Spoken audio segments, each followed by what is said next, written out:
Empezamos con la 2, ¿verdad? Sí.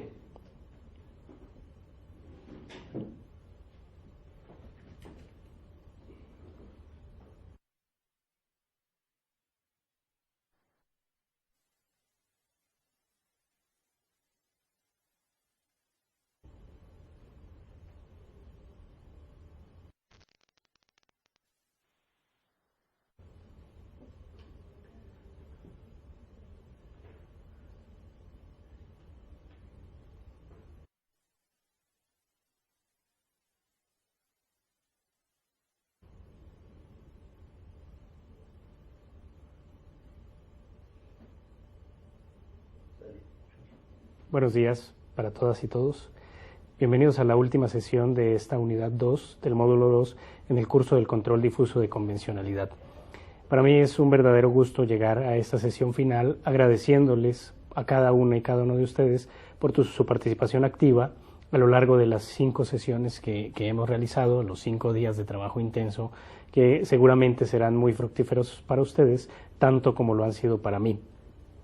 Esta sesión tiene por propósito generar algunas conclusiones, pero sobre todo y lo más importante, ofrecer algunas herramientas prácticas para que ustedes tengan la posibilidad de identificar las fuentes normativas del derecho internacional de los derechos humanos que podrían usar en determinados momentos para resolver un caso concreto a efectos de, por ejemplo, realizar un control de convencionalidad sobre una norma que pueda resultar violatoria de los derechos humanos. Debemos partir en este momento de la reiteración de, ya lo hemos dicho en otras sesiones, la idea de la identificación de las fuentes no tiene solo un propósito de auxilio respecto al control de convencionalidad, sino en general las fuentes del derecho internacional de los derechos humanos y su correcta identificación tienen que ver con la posibilidad de darle un alcance real a la reforma en materia de derechos humanos del 10 de junio del año 2011. Como lo vimos en la conferencia anterior, la idea de identificar las fuentes normativas del derecho internacional de los derechos humanos tiene que ver con el adecuado funcionamiento del principio pro persona y también con el adecuado funcionamiento del principio de interpretación conforme. Permítanme entonces retomar un punto que de sus preguntas a la conferencia del día martes resultan reiteradas y parece que enfocan el mayor interés respecto a las fuentes del derecho internacional y tiene que ver con, uno, el alcance normativo constitucional de las fuentes del derecho internacional de los derechos humanos y dos, el principio de supremacía constitucional respecto del principio de primacía del derecho internacional. En ese sentido, es importante que ustedes recuerden que en la conferencia del día martes planteamos algunos elementos fundamentales y hoy vamos a hacer algunas conclusiones que van a enfatizar premisas de análisis que tomamos el día martes. Al respecto, quisiera empezar por señalar que hay un falso dilema respecto a que se debe preferir el principio de supremacía constitucional o el principio de primacía del derecho internacional. Como lo planteamos el día martes, es importante tener claro que el derecho internacional de los derechos humanos tiene un orden lógico, normativo, autónomo, que complementa el derecho interno, que complementa el derecho constitucional, pero que por sí mismo tiene unas propias dinámicas, una lógica específica de validez formal y material de sus normas, y en ese sentido, lo dijimos también en la sesión del día martes, tiene unos sistemas de protección y unos mecanismos específicos para hacer efectivos los derechos. Siendo de esta manera, las normas del derecho internacional de los derechos humanos han ingresado al derecho constitucional con una carta de naturalización privilegiada, lo planteábamos de esta manera en la sesión anterior, han ingresado al derecho interno por vía de la reforma constitucional y las normas en materia de derechos humanos del derecho internacional tienen un estatus constitucional. Por esa razón, al incorporarse con estatus constitucional las normas del derecho internacional de los derechos humanos, al incorporarse al derecho interno, entran como parte de ese marco normativo, de ese conjunto de normas que integran la norma suprema o la ley suprema de la Unión. Es importante tener claro que la materia de derechos humanos es una materia especializada a la que el derecho constitucional mexicano le ha dado un trato preferente, un trato privilegiado respecto de unos propósitos constitucionales que se pueden sintetizar justo en dos, como lo decíamos en la sesión anterior. Uno, que el nuevo paradigma del derecho constitucional mexicano es la protección de la persona humana, y dos, que lo que se busca es una garantía efectiva de los derechos humanos. Esto significa, entre otras cosas, que el derecho internacional ingresa al derecho interno por una puerta de entrada amplia que la propia Constitución le está dando por vía de la remisión directa que hace la Constitución en los artículos 1, 15, 103, 105, 107 de los textos, digamos, de la Constitución Política de los Estados Unidos Mexicanos. Así las cosas, la entrada del derecho internacional al derecho interno es una entrada que tiene su puerta de entrada por la Constitución, lo que garantiza el principio de la supremacía constitucional, y de esta manera se remite la norma internacional en una norma de la propia Constitución, dándole apertura a lo que la doctrina ha denominado un bloque de constitucionalidad, que, como ustedes lo pudieron ver en la lectura del doctor Jorge Carpizo, que fue una lectura básica para nuestra unidad, este bloque de constitucionalidad se forma en el país por una serie de instrumentos internacionales que están referidos en el texto que ustedes trabajaron, pero que básicamente se concretan en los tratados, la interpretación que se ha hecho de los tratados, la Constitución, la interpretación que se ha hecho de la Constitución, y algo que en la teoría del doctor Carpizo se denominan los derechos implícitos, que tienen que ver también, de alguna manera, con el alcance del artículo 29 de la Convención Americana sobre Derechos Humanos, que ya referimos en la sesión anterior, el día martes. Bien, dicho esto, como premisa de partida, es importante tener claro que no hay una contradicción ni un antagonismo entre el principio de supremacía constitucional y el principio de primacía del derecho internacional, sino que más bien son dos principios que se complementan, que funcionan de manera armónica y que indubitablemente, siendo principios, en algunos momentos podrán entrar en tensión, y en ese caso la perspectiva de resolución será la ponderación, que afortunadamente, a efectos de la Constitución mexicana, la ponderación entre principios está resuelta con un peso relativo inicial con el principio pro persona, que está establecido en el párrafo segundo del artículo 1 constitucional. Bien, esa primera premisa, retomando las inquietudes de sus preguntas respecto de la conferencia del martes, además decirles que la aplicación del derecho internacional y las normas de derechos humanos del derecho internacional en el derecho constitucional mexicano es un proceso que implica una consolidación de una cultura jurídica, pero también una redefinición del alcance de las instituciones que dan sentido a la protección y garantía de los derechos humanos. Esto significa, para efectos de nuestra sesión conclusiva, que el amparo será uno de los mecanismos más importantes. El juicio de amparo será uno de los elementos para darle sentido a la reforma, y este juicio de amparo también, por vía de la interpretación y aplicación de las normas de derechos humanos, nos permitirá concluir que el derecho de los derechos humanos es un todo integrado por el derecho interno y el derecho internacional, tal como ustedes lo pueden derivar expresamente del artículo 1 de la nueva ley de amparo, en donde se especifica que la protección mediante el amparo tendrá que ver también con los derechos humanos que están reconocidos en los tratados internacionales de los que el Estado mexicano es parte. Dicho esto, si aunamos el amparo al control de convencionalidad, y si sabemos que por el mandato del párrafo 3 del artículo 1 de la Constitución mexicana, todas las autoridades en el ámbito de sus respectivas competencias tienen la obligación de promover, respetar, proteger y garantizar los derechos humanos, tendremos claro que tanto el Poder Judicial, federal y local, como el Poder Ejecutivo y el Poder Legislativo tienen la obligación de adoptar como parámetros de validez material de sus actuaciones en el ámbito de sus respectivas competencias las normas en materia de derechos humanos. Y retomemos como un segundo punto una precisión que hacíamos en la presentación del martes respecto a que la Constitución, en su artículo 1 específicamente, remite a los tratados internacionales como la única fuente normativa expresa que está reconocida directamente en la Constitución. Y preguntábamos y dábamos una propuesta de respuesta de por qué además de los tratados, deberíamos tomar las demás fuentes normativas del derecho internacional y sosteníamos una premisa que está desarrollada en la conferencia del día martes. Para quienes no han tenido la oportunidad de verlas, la conferencia les remito a ella para que puedan analizar los argumentos,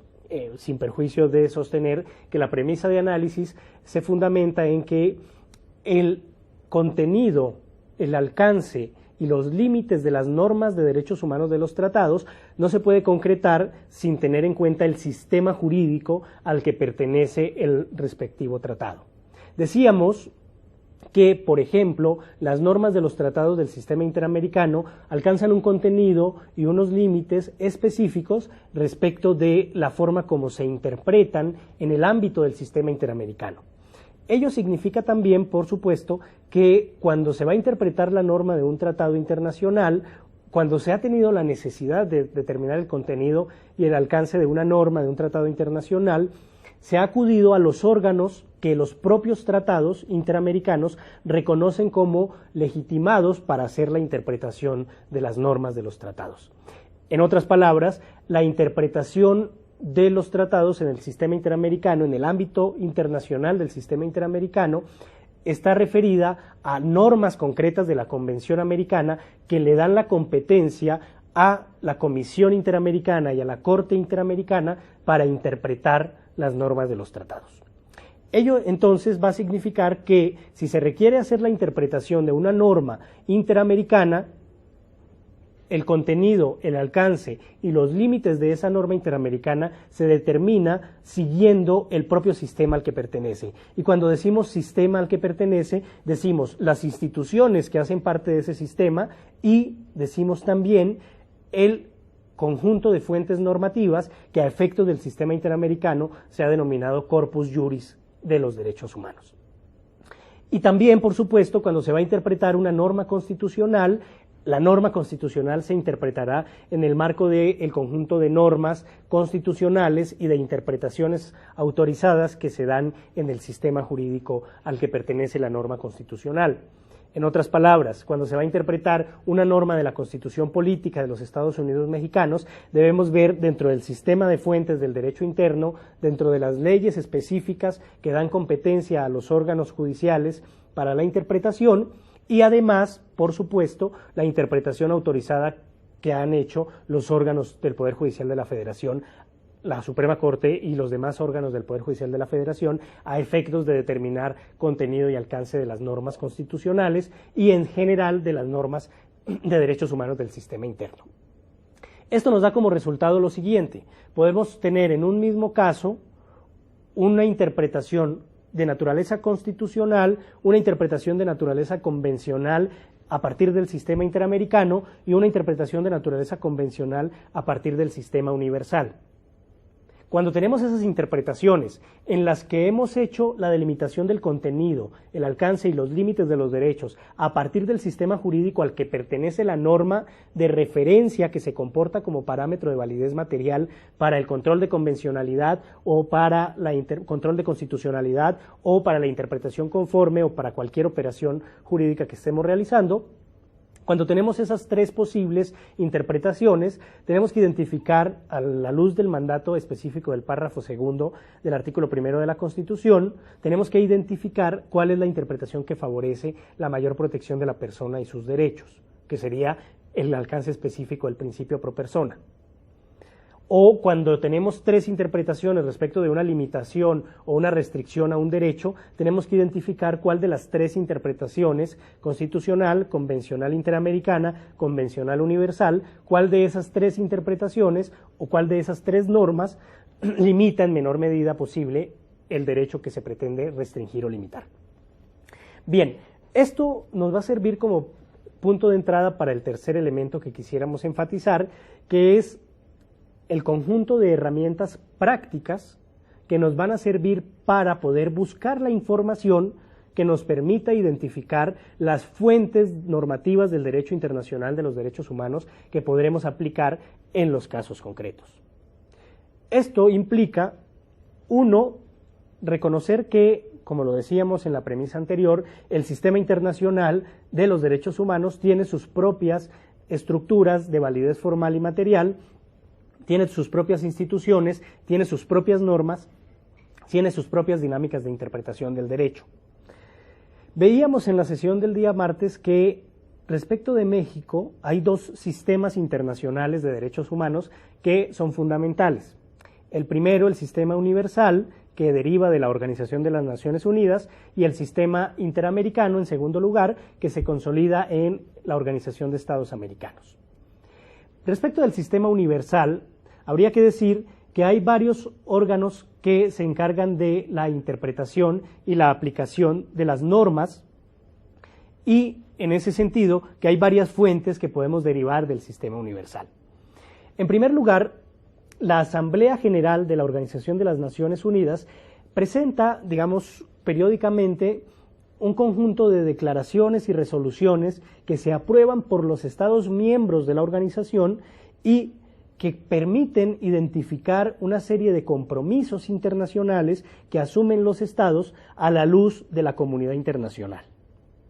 Ello significa que muchas de estas resoluciones y declaraciones pueden contener o bien una declaración específica de objetivos, principios, valores y derechos en consolidación o derechos consolidados que van a marcar la acción política y jurídica de los Estados. Pero estas resoluciones y declaraciones de la Asamblea General de las Naciones Unidas tiene un efecto específico que normativamente se ha denominado como soft law, como derecho blando, y que significa que es un derecho que, a pesar de no tener la solidez, la consolidación normativa que tienen, por ejemplo, los tratados, ello no significa que no sea derecho. Por eso se llama soft law, digamos, derecho blando o derecho en consolidación. Este derecho en consolidación implica que hay una manifestación de voluntad de los Estados y que hay un acuerdo de la comunidad internacional respecto a ese conjunto de derechos, principios, valores, objetivos internacionales que se trazan por los Estados. Por esta razón, muchas de estas declaraciones y resoluciones de la Asamblea General de la ONU son normas, en sentido general, normas blandas que van a permitir identificar el contenido, el alcance y los límites de los derechos humanos. Bien, y decíamos que respecto de la validez de las normas en el derecho internacional, el propio derecho tiene sus propias lógicas y sus propias dinámicas para identificar la validez, el contenido, el alcance y los límites de los derechos.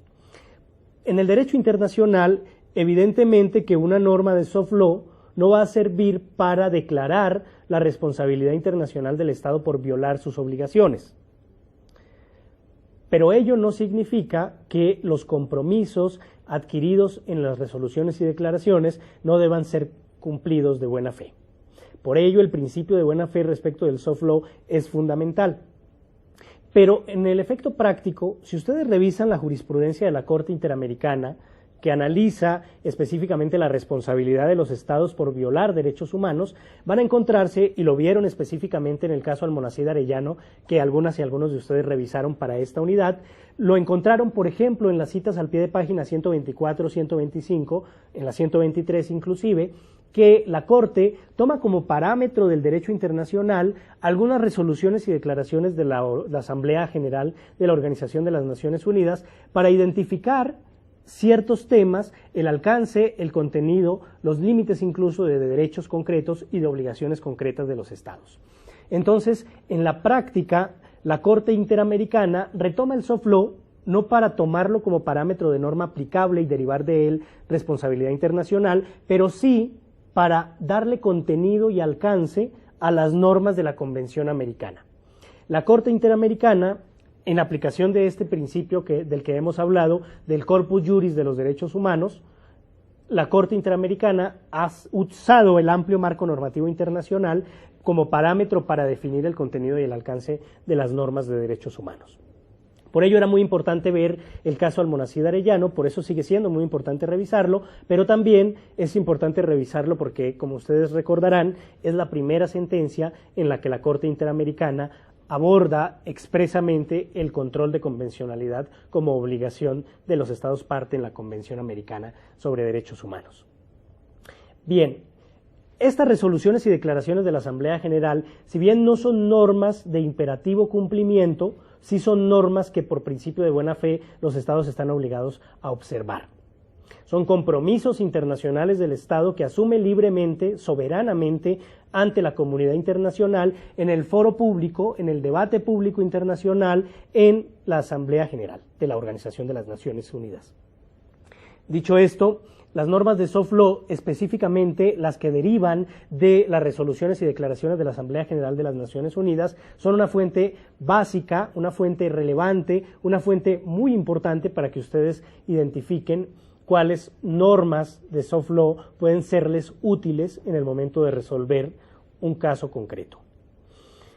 Y en ese conjunto de normas de las declaraciones y resoluciones de la Asamblea General de la ONU van a encontrarse ustedes normas fundamentales para el ejercicio judicial, como los principios básicos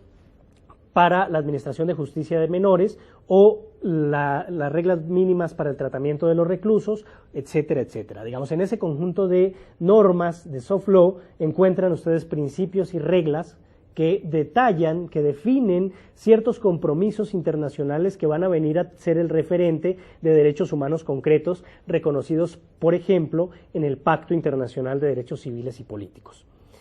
Bien, dicho esto, recordemos entonces que la declaración de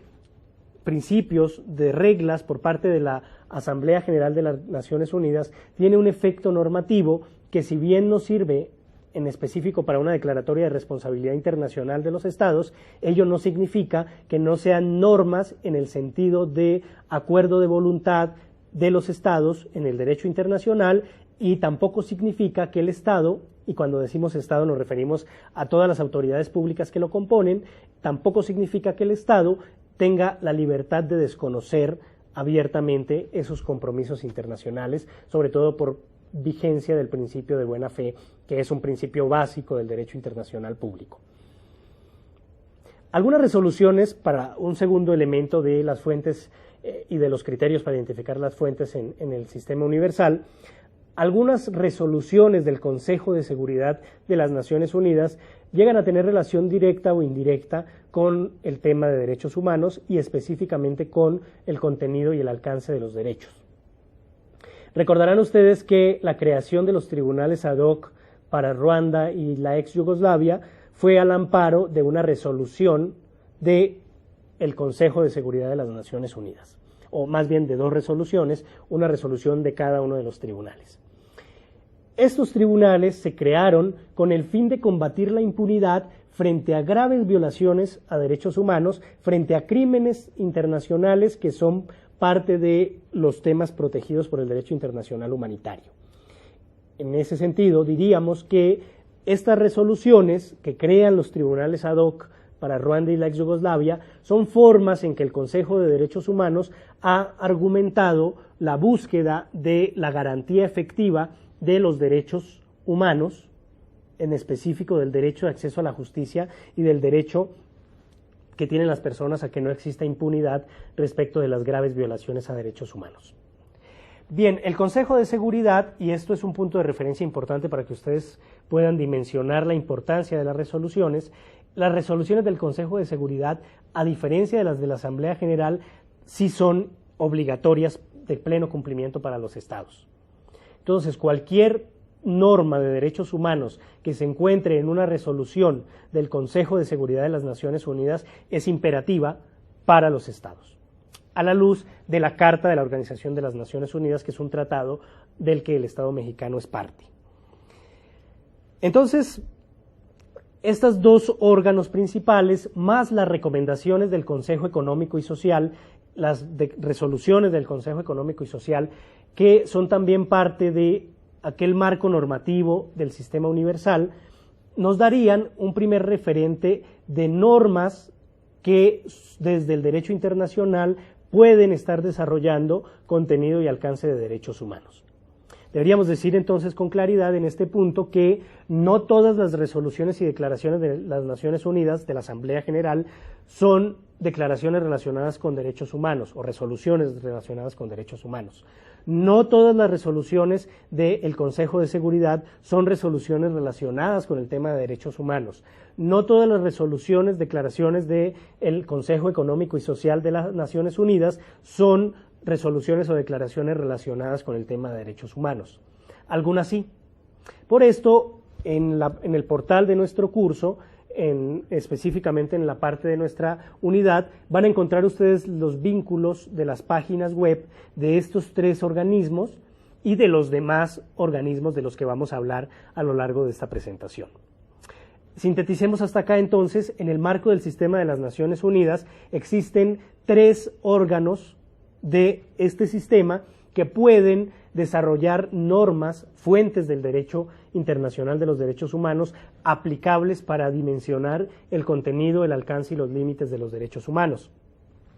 El conjunto de resoluciones y declaraciones de la Asamblea General, las resoluciones del Consejo de Seguridad y las resoluciones y declaraciones del Consejo Económico y Social. Un ejemplo de una resolución del Consejo Económico y Social que ha tenido gran trascendencia para el sistema jurídico mexicano y en general para el sistema jurídico en el mundo es la adopción del Protocolo de Estambul. El Protocolo de Estambul no es un tratado internacional, es una resolución que se da en el marco del Consejo Económico y Social y que se consolida como un conjunto de estándares internacionales que ayudan para la investigación y documentación eficaces de la tortura y los tratos crueles, inhumanos y degradantes. Y este es un buen ejemplo para ver que las normas de derecho internacional de los derechos humanos no requieren tener el estatus normativo de los tratados para ser herramientas útiles. Y esta es una idea que me parece que es importante enfatizar, que ya la he sostenido en las 2 cápsulas anteriores y que me interesa reiterarla en esta, y es que el derecho internacional de los derechos humanos no es antagonista del derecho constitucional, y 2, que el derecho internacional, al ser consolidado como un conjunto de disposiciones que son parte de la cooperación jurídica internacional,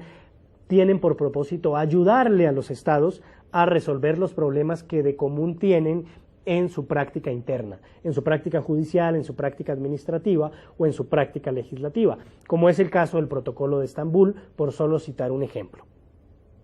Bien, dicho esto, entraríamos ya en materia de los órganos que son órganos de derechos humanos del sistema de las Naciones Unidas. La creación en el año 2006 del Consejo de Derechos Humanos muestra una tendencia del sistema universal a integrar y unificar un amplio corpus juris que ha tenido desarrollos diversos, plurales, en el ámbito de los comités, que son procedimientos convencionales, es decir, creados mediante convenciones, y en el ámbito de los procedimientos especiales, que son procedimientos extraconvencionales, es decir, creados mediante otros sistemas normativos que no son propiamente las normas de los tratados.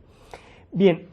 entremos en materia. El Consejo de Derechos Humanos tiene varias competencias. Vamos a asumir una premisa básica de análisis, y es que asume todas las competencias que tenía la Comisión de Derechos Humanos de la ONU, que fue, digamos, extinta en el año 2006 y reemplazada por este Consejo. Pero además de las competencias y del mandato específico que tenía la Comisión, el Consejo ahora hace algo que es fundamental, y es un ejercicio de rendición de cuentas periódico entre pares, en el que los estados acuden a la Organización de las Naciones Unidas a presentar un examen periódico de carácter universal, que se conoce justo de esta manera: examen periódico universal, que es el examen que rinden los estados, la totalidad de los estados miembros de la Organización de Naciones Unidas, ante este Consejo de Derechos Humanos. Y aquí ya no se hace depender el informe solo de la presentación de cuentas respecto de los tratados, sino también respecto de otras fuentes del derecho internacional que no son propiamente los tratados, sino, por ejemplo, el cumplimiento de ciertos actos unilaterales o el análisis respecto de ciertas normas de costumbre internacional, etcétera, etcétera. o, por supuesto, el cumplimiento de las sentencias de los tribunales regionales de derechos humanos. El Consejo de Derechos Humanos, entonces, periódicamente hace una revisión de cómo están los derechos humanos en todos los países del mundo, en todos los países o estados que son miembros de la ONU, y al concluir el examen para cada uno de los estados, se presenta un informe en el que los pares, los estados como pares, se presentan recomendaciones. Esas recomendaciones que hacen los estados a los estados que son evaluados, que son revisados, son un parámetro que nos permite identificar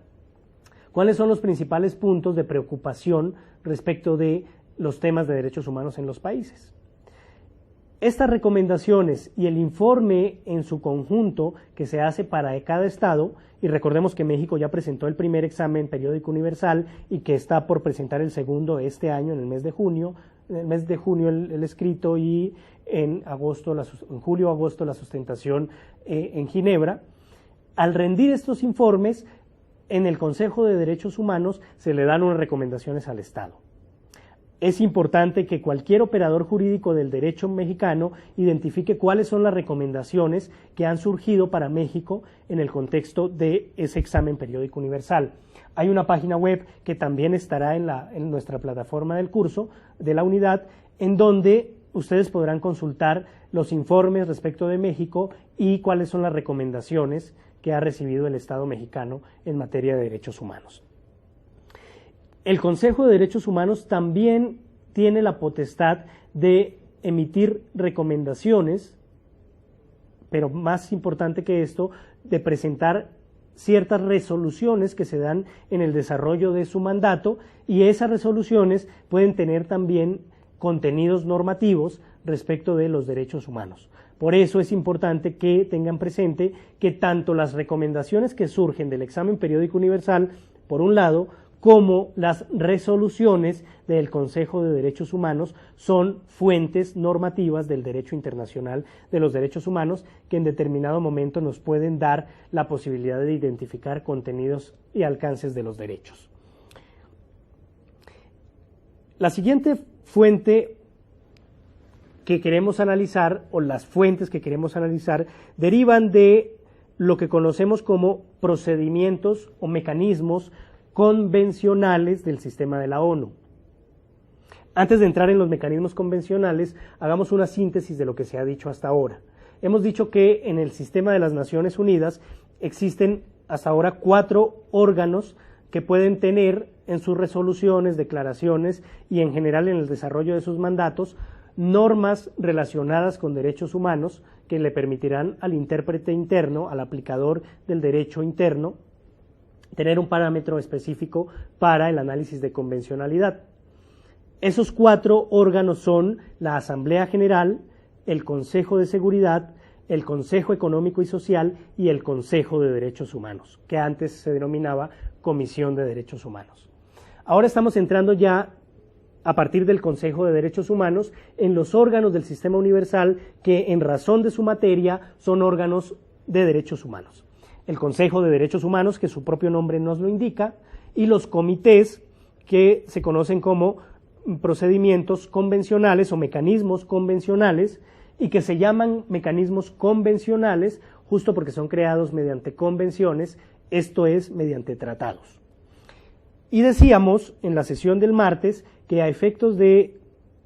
determinar el conjunto de normas que son vinculantes para el Estado mexicano de los tratados internacionales, hay 9 tratados básicos del sistema de Naciones Unidas que ustedes van a encontrar en las diapositivas que van a estar disponibles en esta página de nuestro curso de la unidad. Y esos 9 tratados, cada uno de ellos, también lo decíamos en la conferencia del día martes, tiene un comité. Esos comités son, en su conjunto, lo que se denominan mecanismos convencionales. Los 9 comités, cada uno del tratado base, de los tratados básicos del sistema universal, y un subcomité para la prevención de la tortura.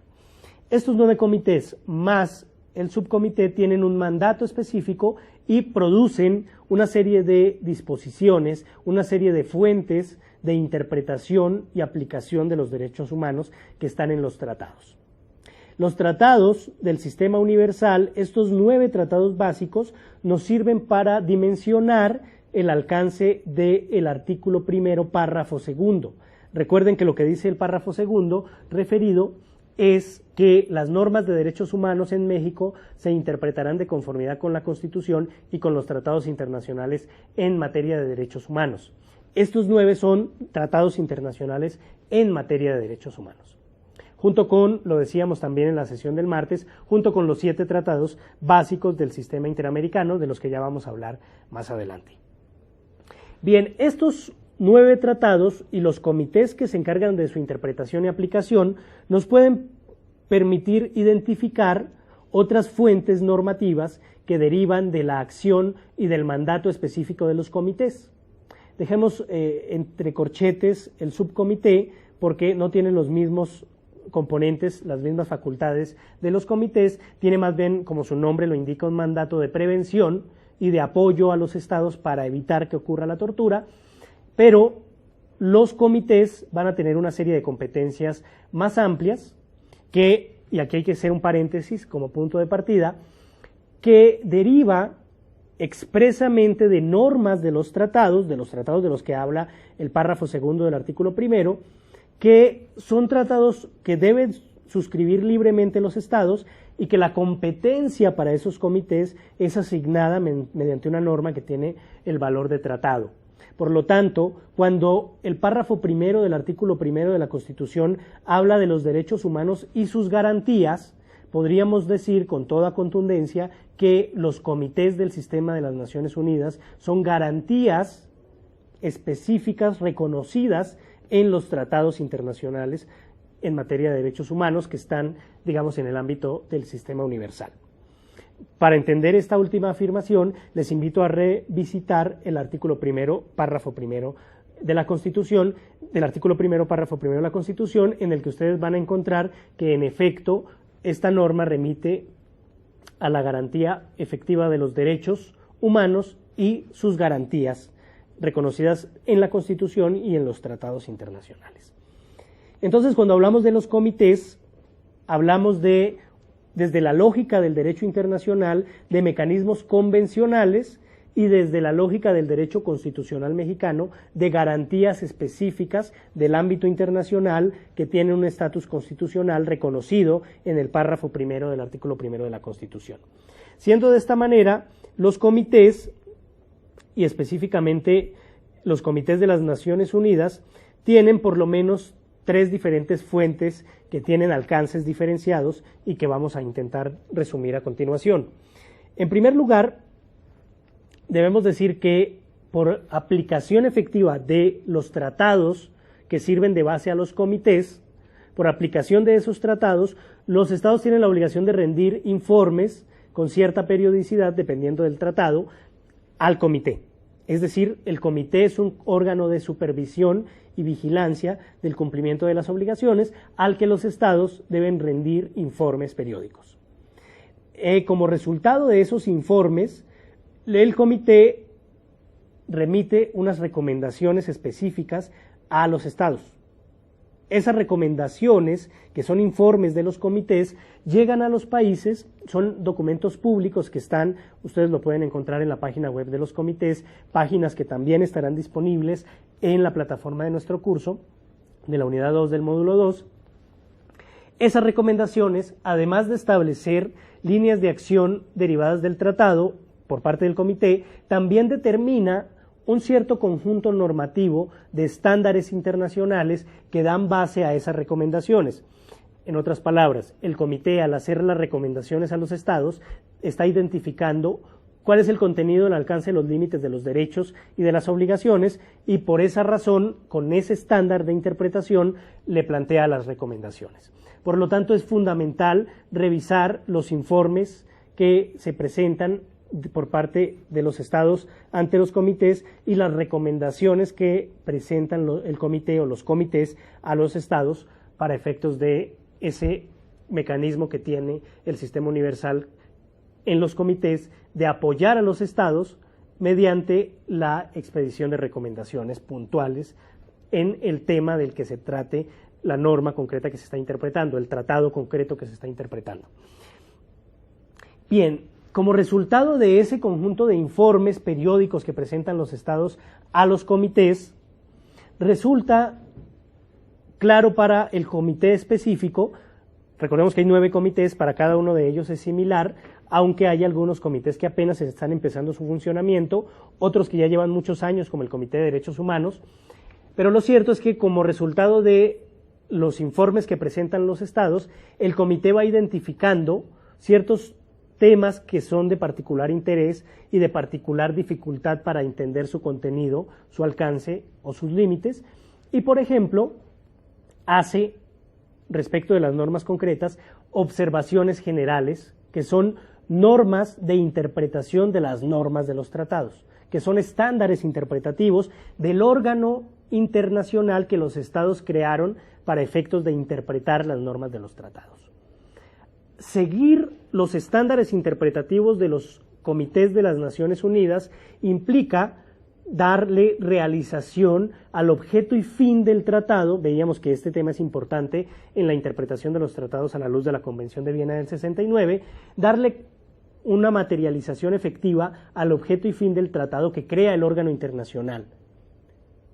En otras palabras, los estados no crean los comités para generar más burocracia en el ámbito internacional, lo crean porque tienen el objeto y la finalidad de contar con un referente de interpretación y de estandarización de la interpretación. Por eso es tan importante entender que cuando un órgano internacional creado por los estados para interpretar las normas de los tratados está generando una interpretación, esa interpretación materializa parte del objeto y fin del tratado,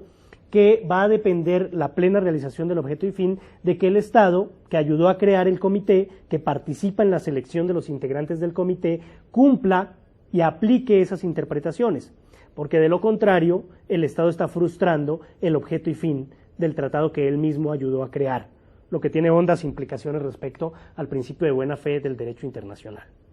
Esto significa que esas observaciones generales son parte de la jurisprudencia obligatoria para los estados. Y decíamos en la sesión de ayer que tenemos 2 conceptos de jurisprudencia, uno en sentido restringido, que es la interpretación autorizada de los órganos judiciales, y otro en sentido lato, en sentido amplio, que es la interpretación autorizada de las normas de los tratados que hacen los órganos autorizados o los órganos competentes, dentro de los que están los órganos con competencias cuasi jurisdiccionales, como serían los comités de la ONU. Esto significa que las normas de los 9 tratados básicos del sistema universal tienen una interpretación directa, autorizada por los estados, que es la interpretación que hacen los comités. Por lo tanto, la interpretación que hacen los comités va a ser parte constitutiva de una jurisprudencia obligatoria para los estados que va a servir como referente para identificación del objeto y fin de los mismos. Esto en lo práctico implica que el Estado mexicano, al ser parte de los 9 tratados básicos del sistema universal, tiene también que conocer las observaciones y recomendaciones generales, y el concepto de generales implica que tienen esa vocación de ser aplicadas para todos los estados, para todas las partes que estén vinculadas con el tratado. Esa generalidad de las observaciones tiene que ver con la determinación autorizada del contenido, del alcance y de los límites de las normas de derechos humanos que están en los tratados en materia de derechos humanos, que tienen competencia estos comités para interpretar y aplicar. Entonces, y de ahí la importancia de que ustedes hayan tenido como una de las lecturas básicas de nuestra unidad la observación general 32 del Comité de Derechos Humanos. Esta observación general 32, como ustedes lo pudieron constatar, es la interpretación del artículo 14 del Pacto Internacional de Derechos Civiles y Políticos. El artículo 14 tiene una serie de disposiciones, algunas que establecen reglas específicas, pero la mayoría que establecen principios relacionados con el acceso a la justicia, con las garantías judiciales y la protección judicial, y esos principios han sido interpretados por el Comité de Derechos Humanos, y ustedes encontraron algo que es particularmente importante y con lo que me permito tomar el tercer componente del alcance de los comités de derechos humanos, que es la resolución de casos concretos. los comités, por autorización expresa de los estados, pueden conocer denuncias, pueden conocer peticiones específicas respecto de violaciones al pacto imputables a los estados. Y ustedes encontrarán en las citas al pie de página de la Observación General 32 que el comité retoma casos concretos en donde ha definido el contenido, el alcance y los límites de este artículo 14 y los cita al pie de página en esta observación general. Esto manda un mensaje de integración de un corpus juris de los derechos humanos, en donde no solo la norma del tratado sirve específicamente para resolver el problema jurídico que se está planteando. Y más bien, y también lo planteábamos en la sesión del martes, lo que sucede es que las normas de los tratados tienen la estructura jurídica de principios, la mayoría de ellas, algunas son reglas puntuales, pero la mayoría de ellas son principios, y en tanto principios tienen mandatos generales, mandatos de optimización de unos propósitos o de unos valores de naturaleza constitucional o de naturaleza convencional, y en ese sentido la interpretación debe tomar el contexto específico en el que se da la norma del tratado y asimilarla a el correcto funcionamiento del sistema al que pertenece la norma. Por eso, el Comité de Derechos Humanos, al interpretar el artículo 14 del tratado, retoma su propia jurisprudencia, pero en algunos casos también retoma, por ejemplo, los desarrollos que han realizado los procedimientos especiales del sistema universal. Y en algunos casos también retoma los desarrollos que han realizado los tribunales de derechos humanos regionales, como el europeo y el interamericano. Con esto estamos viendo que en el ámbito internacional la interpretación de los derechos humanos se consolida sobre lo que la Corte Interamericana ha sintetizado de manera contundente sobre un corpus juris de los derechos humanos. Por supuesto que el concepto de corpus juris manda un mensaje claro, contundente, respecto a que las normas que van a dimensionar la adecuada protección de los derechos humanos no son exclusivamente los tratados, a pesar de que los tratados son el punto de encuentro y el valor referencial para la determinación del contenido y el alcance de los derechos. Bien, entonces, respecto del comité o de los comités de las Naciones Unidas, dijimos son 9 comités, debemos decir lo siguiente. 1, y esto a manera de síntesis. 1, pueden hacer recomendaciones puntuales a los estados respecto de los informes periódicos que los estados presentan, y en esas recomendaciones a los informes periódicos de los estados hay una determinación concreta de contenidos y alcance de derechos. Por lo tanto, es importante revisar estas recomendaciones que están en las páginas web de los comités que ustedes van a encontrar en nuestra plataforma del curso. 2, identificados ciertos problemas de interpretación de normas concretas del tratado que define la competencia del comité, estos se encargan de hacer recomendaciones u observaciones, el nombre es indistinto, por ejemplo el Comité CEDAW las denomina recomendaciones, el Comité de Derechos Humanos las denomina observaciones, pero tienen el mismo sentido. Estas observaciones generales, recomendaciones generales, permiten a los estados ver cuál es la interpretación que ha hecho el comité autorizado por los propios estados para interpretar las normas. Por lo tanto, esta es parte de la labor jurisprudencial o del resultado jurisprudencial de la acción del comité. Y 3, el comité puede conocer casos concretos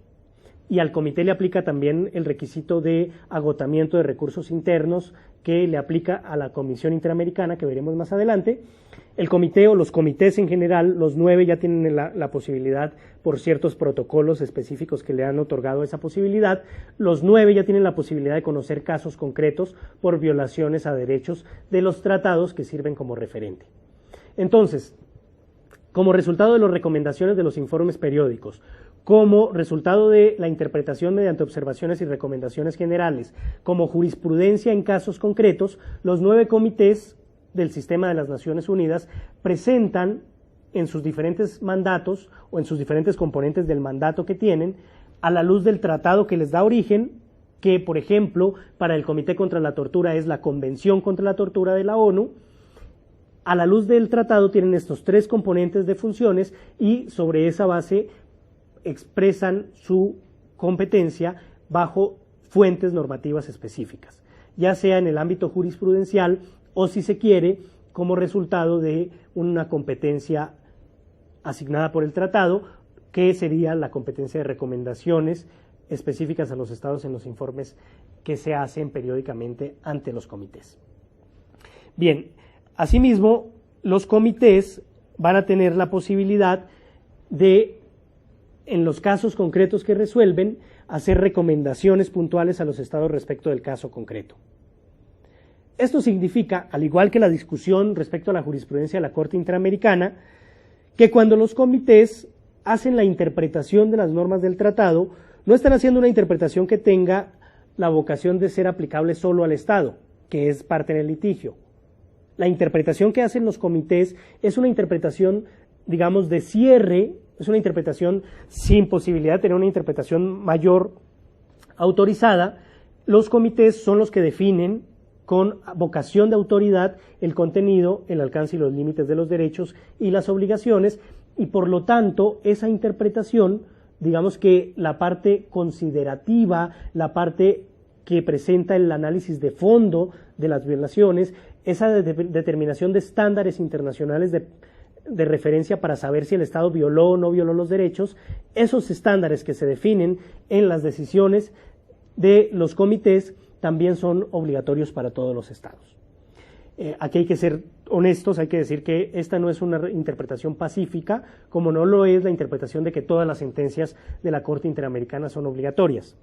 Pero lo cierto es, y volvemos al mismo principio básico que planteábamos en la conferencia anterior, lo cierto es que en tanto que son el resultado de la interpretación del órgano creado por los estados para interpretar las normas de los tratados, y en tanto que son resultado de una norma específica del tratado, esas interpretaciones tienen una fuerza normativa relativa inicial que claramente puede ser superada por una mejor interpretación o una norma más garantista del derecho interno o de otro sistema internacional que sea aplicable para el Estado mexicano, y en gracia del principio pro persona podrían desconocerse esos desarrollos jurisprudenciales del comité. Pero lo cierto es que en principio, ya sea por la naturaleza obligatoria de la decisión en un caso concreto en el que el Estado mexicano fuere vencido, o por gracia del principio de buena fe y por la obligación de cumplir el objeto y fin del tratado, estas decisiones de los comités en los casos concretos que no sean contra México también son un parámetro de interpretación y aplicación que resulta obligatorio con un peso normativo inicial relativo que puede ser superado, insistimos, bajo la idea del principio pro persona. Esto respecto a los mecanismos convencionales. Ya hemos dicho que se denominan mecanismos convencionales considerando que son creados por convenciones. Ahora nos toca ver los mecanismos extraconvencionales, que son aquellos mecanismos que se crean no por tratados, sino por el Consejo de Derechos Humanos. Y decíamos minutos antes que el Consejo de Derechos Humanos viene a reemplazar a la Comisión de Derechos Humanos de la ONU. Esta función de creación de procedimientos especiales la tenía, en efecto, la Comisión de Derechos Humanos y la asume ahora el Consejo de Derechos Humanos. Entonces, los procedimientos especiales son mecanismos extraconvencionales porque son creados por un procedimiento que no tiene que ver directamente con la consolidación mediante tratado, sino con una competencia de un órgano del sistema universal que en efecto está conformado por estados y que estos estados son designados bajo un procedimiento que se definió por los propios estados. Esto significa que los procedimientos especiales, a pesar de que no son creados por tratados internacionales, sí son procedimientos que están hechos al amparo de la voluntad de los estados.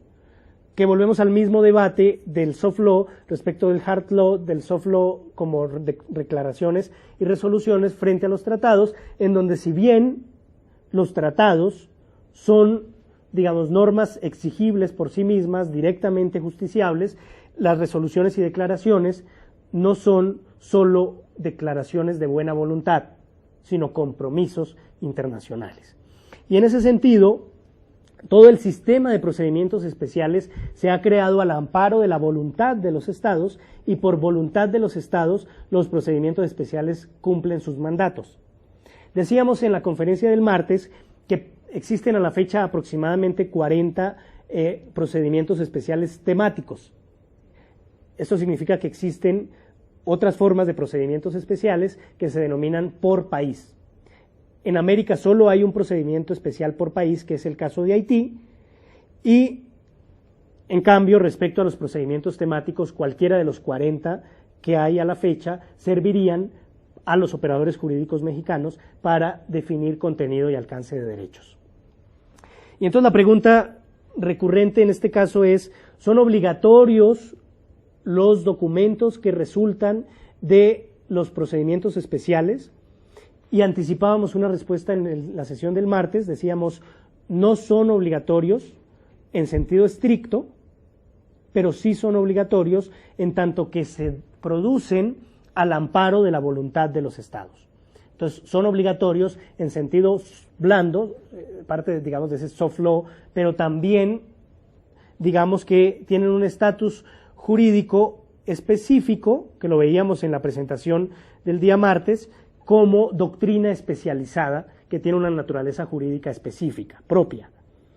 La doctrina especializada de los procedimientos especiales tiene que ver con una premisa básica, y es que estos expertos, estas expertas que se seleccionan en el Consejo de Derechos Humanos, son personas que están cumpliendo su mandato en el marco del sistema de las Naciones Unidas y bajo la participación directa de los estados en el Consejo de Derechos Humanos. Esto significa que no son los académicos que motu proprio van a tratar de consolidar el contenido y el alcance de los derechos, sino que por encargo del Consejo de Derechos Humanos, que es un órgano de las Naciones Unidas creado y constituido por estados, al encargo de los propios estados, estos mecanismos especiales o procedimientos especiales funcionan y cumplen su mandato, que se concreta en la definición de contenido y alcance de derechos. Dicho esto, tendríamos que identificar varios elementos de los procedimientos especiales. Ya hicimos un acercamiento general el martes, hoy haremos un acercamiento específico diciendo básicamente 4 cosas. 1, los procedimientos especiales pueden ser configurados bajo diferentes formas. Grupos de trabajo, relatoras, relatores especiales, representantes del secretario general o la expresión general de expertas o expertos independientes. Estos procedimientos especiales, ustedes habrán visto en prensa, la semana pasada estuvo visitando México el relator especial de las Naciones Unidas sobre ejecuciones extrajudiciales, sumarias o arbitrarias. Este relator vino a México porque el Estado mexicano lo invitó. El relator viene al país, mira la situación en el tema que está definido para su competencia, para su mandato, que es este de las ejecuciones extrajudiciales, sumarias o arbitrarias. Entonces el relator viene al país, visita diferentes instancias gubernamentales, instancias del Poder Judicial, instancias del Poder Legislativo, y se entrevista con ellos para hacer un diagnóstico, para hacer un análisis de la situación de este tema de ejecuciones extrajudiciales, sumarias o arbitrarias en el terreno. Entonces hace una visita in loco al país por autorización del propio Estado. Han venido a México un número alto de procedimientos especiales, por ejemplo, la relatora sobre independencia de las autoridades judiciales, jueces, magistrados. Ha venido también el grupo de trabajo sobre desaparición forzada de personas, el relator sobre alimentación, etcétera, etcétera. ¿Qué quiero decir con esto? Que el mandato que tienen estos procedimientos especiales es un mandato que define temas y asuntos problemáticos relacionados con los derechos humanos. Por ejemplo, derecho a la vivienda digna, por ejemplo, derecho a la salud, por ejemplo, derechos de las mujeres a una vida libre de violencia, por ejemplo, derecho a no ser sometido a tortura, por ejemplo, la prohibición de la desaparición forzada de personas, por ejemplo, el tema de las detenciones arbitrarias, etcétera, etcétera. El mandato de los procedimientos especiales está definido por una resolución del Consejo de Derechos Humanos y está justificado en necesidades concretas que se han visto desde el sistema universal respecto a los estados, a los 193 estados miembros de la Organización de las Naciones Unidas. Entonces, 40 procedimientos especiales temáticos que ustedes van a encontrar en la página web que va a estar disponible en la plataforma de nuestra unidad. De esos 40 procedimientos especiales, ustedes van a encontrar uno que va a ser muy útil para terminar de resolver el caso hipotético que vamos a trabajar o que hemos trabajado a lo largo de esta semana en nuestra unidad 2, Fuentes Normativas del Derecho Internacional de los Derechos Humanos. Esa relatoría especial sobre salud va a tener una serie de elementos fundamentales para resolver el caso hipotético, para identificar las fuentes de los estándares de interpretación del derecho a la salud, que es uno de los temas que está relacionado con nuestro caso hipotético, pero otra relatoría sobre el derecho al agua y el saneamiento básico, en donde también ustedes van a encontrar elementos fundamentales para resolver el caso. Bien, al momento hemos dicho lo siguiente: existe en el sistema universal un conjunto de órganos y procedimientos creados por los estados directa o indirectamente mediante tratados o mediante decisiones colegiadas de los propios estados, una serie de órganos internacionales que tienen por mandato específico o como consecuencia de su mandato general la definición de contenidos, alcances, límites de los derechos humanos y de las correlativas obligaciones de los estados. Esos órganos de las Naciones Unidas son la Asamblea General, el Consejo de Seguridad, el Consejo Económico y Social, como órganos, digamos, de la estructura general de la Carta de las Naciones Unidas, y órganos específicos en derechos humanos, que son el Consejo de Derechos Humanos, los 9 comités que son mecanismos convencionales creados mediante tratados, y cerca de 40 procedimientos temáticos. Esto significa que un número superior a 50 órganos del sistema de las Naciones Unidas son el referente para la identificación de las fuentes del derecho internacional de los derechos humanos en sede del sistema universal.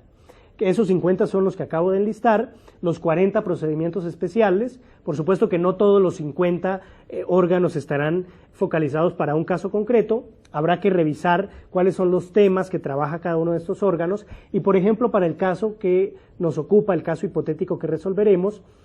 hay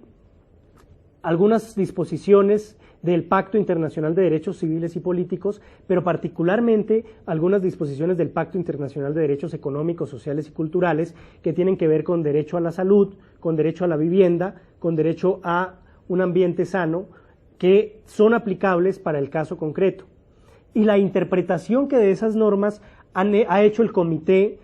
sobre Derechos Económicos, Sociales y Culturales en algunas observaciones generales respecto, por ejemplo, de el derecho al agua y al saneamiento básico o del derecho a la vivienda adecuada, a la vivienda digna. Con esto podríamos concluir que en este amplio conjunto de órganos internacionales del sistema de Naciones Unidas y el resultado de sus mandatos, los instrumentos jurídicos que resultan de la ejecución del mandato de estos más de 50 órganos internacionales del sistema de Naciones Unidas, esas piezas jurídicas, esos instrumentos internacionales contienen el contenido, valga la redundancia, el alcance y los límites de los derechos humanos, que por supuesto no son aplicables todos para cada caso. Habrá que identificar, revisando en las páginas web, revisando en los sitios oficiales de estos organismos, cuáles son las fuentes derivadas de su acción como órganos encargados directa o indirectamente de la protección y promoción de los derechos humanos. Bien, esto en cuanto a el sistema universal. En lo que dice relación con el sistema interamericano, tendríamos que señalar que no es el corpus juris tan amplio como el del sistema universal, no son 9 tratados básicos, son 7 tratados, y no son más de 50 órganos, sino, digamos, relativamente 2 principales en materia de derechos humanos, que son la Comisión y la Corte Interamericana, y asimismo la Asamblea General de la Organización de Estados Americanos, que también desarrolla temas relacionados con derechos humanos en sus resoluciones y declaraciones. Aunados a los 9 tratados del sistema universal y a los 7 tratados del sistema interamericano que ya vimos en la sesión anterior, ahora vamos a hacer algunas consideraciones sobre ellos. Aunados a estos 16 tratados está la Declaración Universal de los Derechos Humanos de 1948 y la Declaración Americana de Derechos y Deberes del Hombre del mismo año. De hecho, recordarán ustedes en la fundamentación que está en la nota introductoria, se refiere que la Declaración Americana es 9 meses anterior a la Declaración Universal.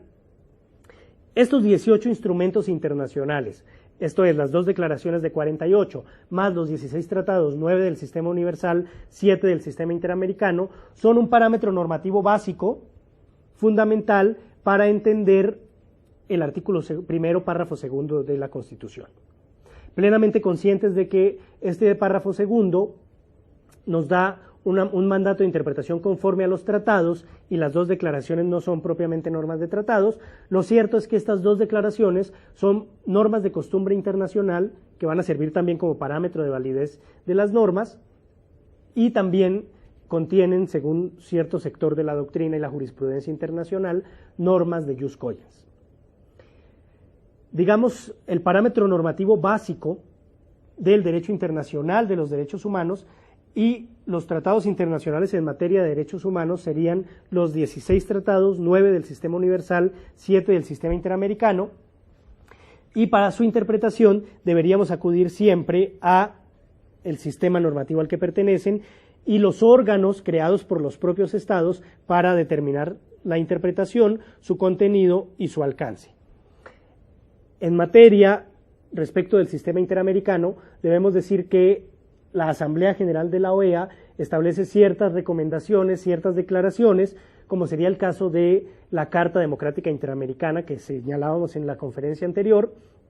en la que efectivamente la Asamblea General de la OEA estableció una serie de principios, valores, propósitos y contenidos normativos respecto de el desarrollo de la democracia y su vínculo inescindible con los derechos humanos. Esta declaración no es un tratado, evidentemente, pero siendo el resultado de una deliberación, de una votación y en general de la voluntad declarada por los estados en la comunidad internacional, esta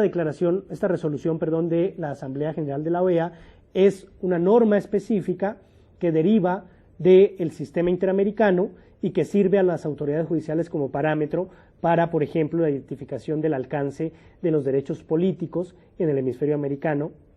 a la luz inclusive de la Carta de la OEA, que es un tratado internacional del que México es parte, y a la luz de la Convención Americana, que desarrolla también derechos políticos como resultado de su,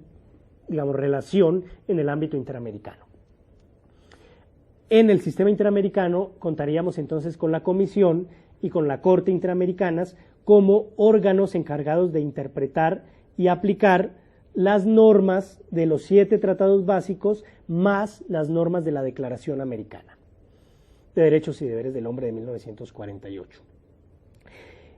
La Comisión Interamericana podríamos decir que para efectos de identificación de fuentes normativas del derecho internacional de los derechos humanos en sede interamericana, tiene 4 funciones, 4 competencias o 4 componentes de su competencia, que serían la competencia contenciosa, en la que la Comisión puede resolver casos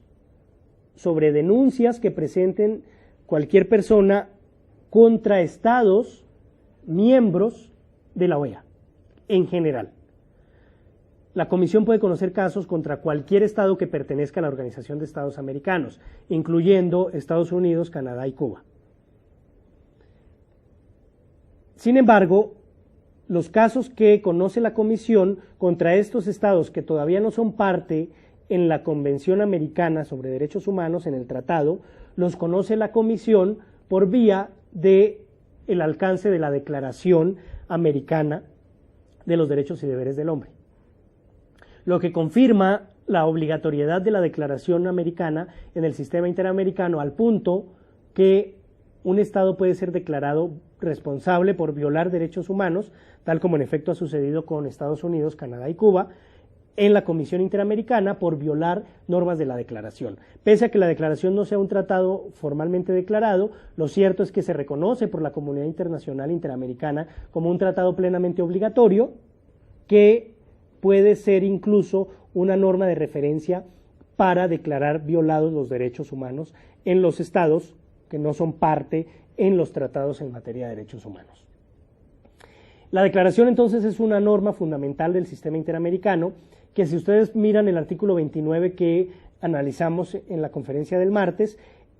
el literal D del artículo 29 de la Convención Americana establece que esta convención no se puede interpretar en el sentido de limitar el alcance de la Declaración Americana. Esto significa, insistimos, que la declaración no es solo una norma ahí puesta como criterio de buena voluntad de los estados, sino que es una norma jurídica que consagra obligaciones que son, digamos, exigibles del Estado en su conjunto y que por lo tanto son obligaciones exigibles para las autoridades ejecutivas, legislativas y judiciales en los estados americanos en su totalidad. Por ello, y esta es una premisa de análisis que estaría eventualmente sujeta a debate, pero creo que hay muchos elementos para concluir que esta premisa que voy a plantear es válida, y es que la Declaración Americana, además de los tratados interamericanos, pueden ser normas específicamente citadas, alegadas, como normas que sirvan, por ejemplo, para pedir la protección mediante el amparo, o que sirvan como parámetro material para el control de convencionalidad. Es un debate que estaría abierto, por supuesto, pero mi invitación es por vía del artículo 29, que es una norma obligatoria para el Estado mexicano, no hay que perder de vista que ese artículo 29 y el preámbulo de la Convención remiten a la Declaración Americana de los Derechos y Deberes del Hombre. Por lo tanto, este es un instrumento internacional que, pese a no ser un tratado, contiene normas jurídicas obligatorias para el Estado mexicano. Insistimos, en la competencia contenciosa de la Comisión implica conocer casos concretos, y en esos casos concretos la decisión de la Comisión Interamericana es jurisprudencia, en sentido lato, como lo veíamos con anterioridad y como lo hemos planteado en las sesiones anteriores, y como lo encuentran ustedes referido también en la nota introductoria a la compilación que trabajamos, y como lo encuentran ustedes referido también en la lectura del doctor Jorge Carpizo. El concepto jurisprudencia en sentido amplio aplicaría para las decisiones que toma la Comisión Interamericana y que toman los comités de las Naciones Unidas, que ya vimos con anterioridad.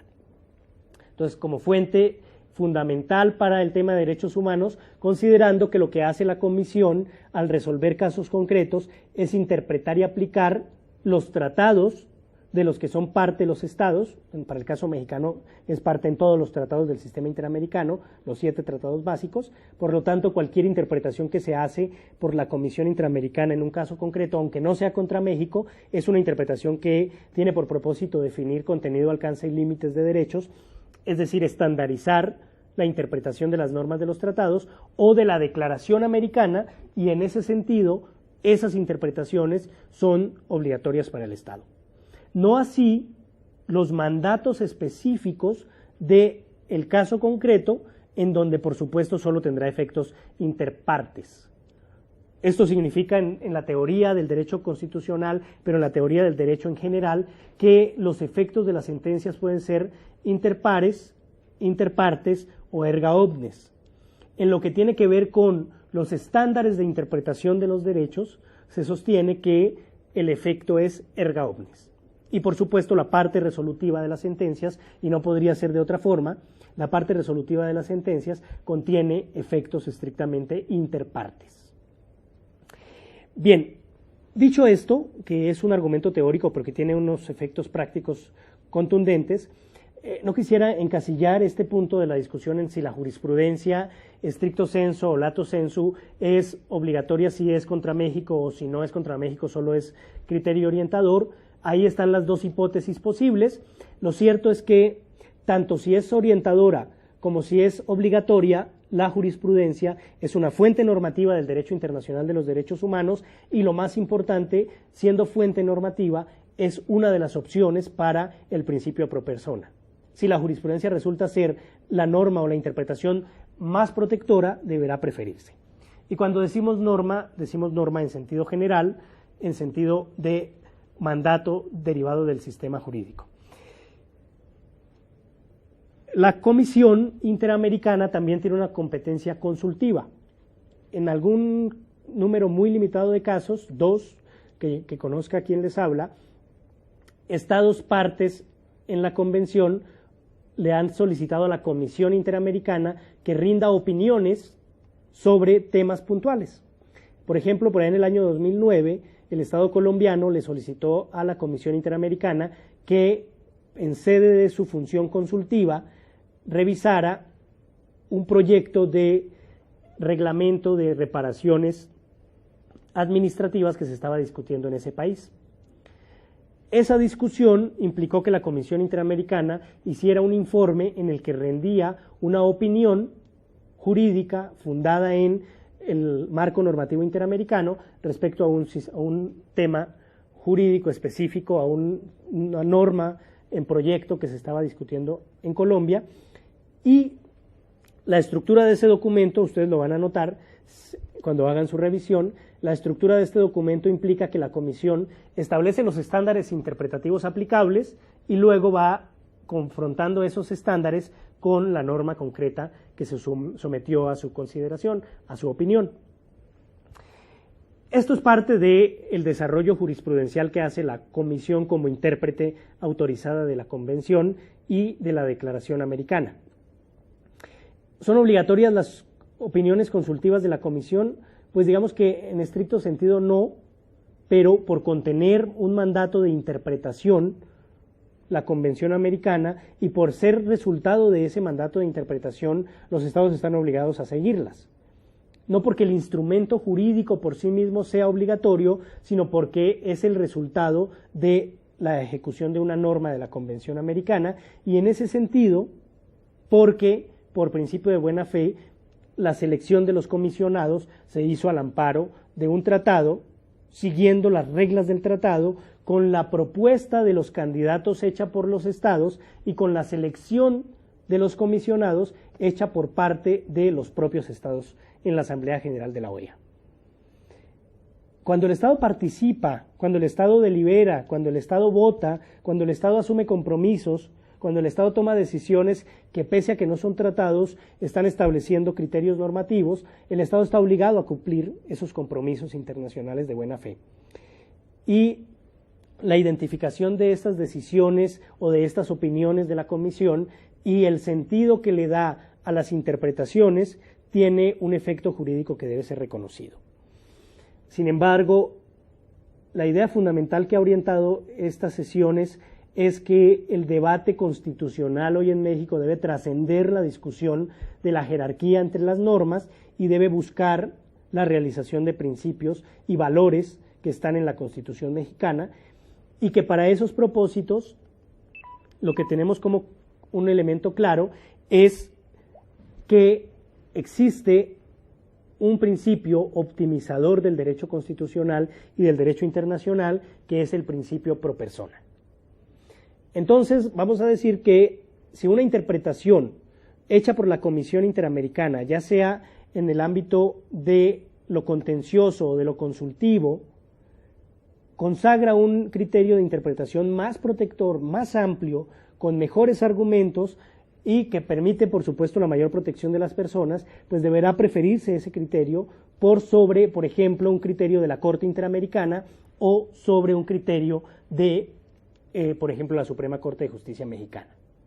Y esto no significa que la Comisión sea superior jerárquica de la Corte Interamericana o de la Suprema Corte de Justicia. Significa que la construcción del argumento y el estándar interpretativo que estableció la Comisión materializa el principio pro persona. Y la discusión no se zanja en ese sentido sobre si hay una jerarquía de los órganos o si hay una jerarquía de las normas que se utilizan para resolver el caso. Pensemos, por ejemplo, en una interpretación que haga, poníamos este ejemplo en la sesión anterior, retomémoslo con el mismo tema, por ejemplo, libertad de expresión. Si la interpretación que hace la Suprema Corte del artículo 6 y el artículo 7 sobre, por ejemplo, los límites a la libertad de expresión, tiene un sentido diferente al que ha hecho la Corte Interamericana y otro sentido diferente al que ha hecho la Comisión Interamericana. Ahí tenemos tres posibles interpretaciones y tal vez la de la Comisión podría ser la interpretación más amplia, más protectora, que garantiza de mejor manera el derecho, por lo tanto, por principio pro persona, debería preferirse esa interpretación, que es el resultado del funcionamiento del propio sistema interamericano que el Estado mexicano libremente aceptó y en el que ha participado de manera comprometida y amplia, ratificando los tratados, reconociendo la competencia de la Comisión, reconociendo la competencia de la Corte. Por lo tanto, no se podría sostener tampoco que sea una invasión a la soberanía del Estado el ejercicio de un sistema internacional que se ha construido en muchos casos incluso con el liderazgo del Estado mexicano. Por esta razón, el argumento sobre soberanía, digamos, alcanza una cariz casi que prescindible, y lo que diríamos es que claramente la soberanía de los estados se resuelve en la capacidad que tienen de obligarse libremente, y que por principio de buena fe, cuando se obligan, deben cumplir las obligaciones, no solo por principio de buena fe, sino por principio general del derecho del pacta sunt servanda. Pero además, diríamos que la gran paradoja del debate sobre la soberanía, que puede llegar a ser incluso un debate estéril y peligroso, el debate sobre la soberanía implica también que la soberanía, por lo menos en términos normativo-constitucionales, es una soberanía del pueblo. Claro, la soberanía se ejerce al interior y al exterior, pero al exterior se ejerce en nombre del pueblo. No se ejerce como una soberanía que le pertenezca al Estado. Y esto, que parece una distinción teórica, tiene una aplicación práctica concreta, y es que sería absurdo que el Estado interponga como objeción su soberanía, que no es suya sino del pueblo, su soberanía para negarle los derechos a integrantes específicos del pueblo al que le pertenece la soberanía. Este argumento, que es una paradoja, tiene un efecto práctico, y es que el Estado, cuando se obliga libremente a cumplir ciertas obligaciones y a garantizar y respetar ciertos derechos, luego no puede alegar que le están violando su soberanía cuando le exigen que cumpla las obligaciones que libremente asumió. Estos debates sobre soberanía, insisto, están en el ámbito actual, están sobre la mesa de discusión, no desconozco ello, pero insisto, me parece que son debates peligrosos, me parece que son debates que hay que zanjar de manera contundente sobre la base de que lo que está en juego es la vigencia real de la Constitución. El debate sobre soberanía es un debate sobre supremacía constitucional, sin duda, pero es un debate que no puede resolverse sobre falacias que impliquen aceptar que sí se tiene por parámetro normativo el derecho internacional, se viola la soberanía, porque es una petición de principio que no tiene ningún fundamento, pero además porque lo cierto es que la soberanía del pueblo implica la garantía efectiva de los derechos del pueblo, de los derechos de las personas que componen el pueblo. Y esos derechos y esas garantías consecuentes son parte de las obligaciones del Estado. La soberanía, insistimos, para concluir este punto polémico, no es del Estado. La soberanía es popular en un sistema constitucional como el mexicano, en donde expresamente se reconoce esto, pero además en donde, tendríamos que decirlo, la naturaleza de las instituciones es una naturaleza instrumental a ciertos valores constitucionales. Por ello, el debate sobre soberanía también es un debate sobre supremacía constitucional, entendiendo que la supremacía constitucional reconoce una soberanía popular, no una soberanía del Estado. Insistimos, el Estado ejerce la soberanía tanto a nivel interno como a nivel internacional, pero como representante de, no como titular de la soberanía. Y digamos entonces, hasta aquí hemos planteado, la Comisión Interamericana tiene un primer